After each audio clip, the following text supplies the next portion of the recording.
कराड शहरामध्ये गेले 2 दिवस कराड शहरातलं जे अतिक्रमण काढण्याची जी मोहीम सुरू आहे त्याबद्दल अगदी विविध संघटनेच्या वतीनं त्याला निवेदन दिलेले आहेत की सदरचे जे बेकायदेशीर जे अतिक्रमण आहे कराड शहरातलं ते काढावं।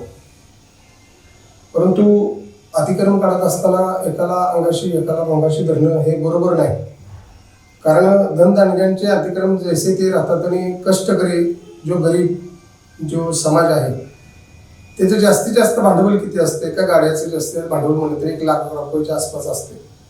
परंतु अतिक्रमण काढायचं म्हटलं की पहिल्यांदा त्या 4 चाकी गाड्यावरती आपण कारवाई करता।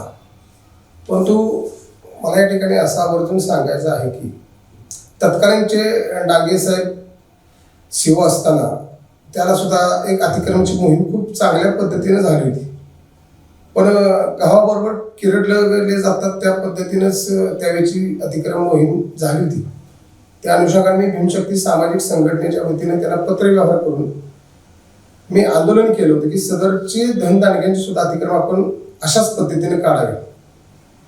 परंतु काढत असताना त्यावेळेला लॉकडाऊन पडलं, त्यानंतर तो विषय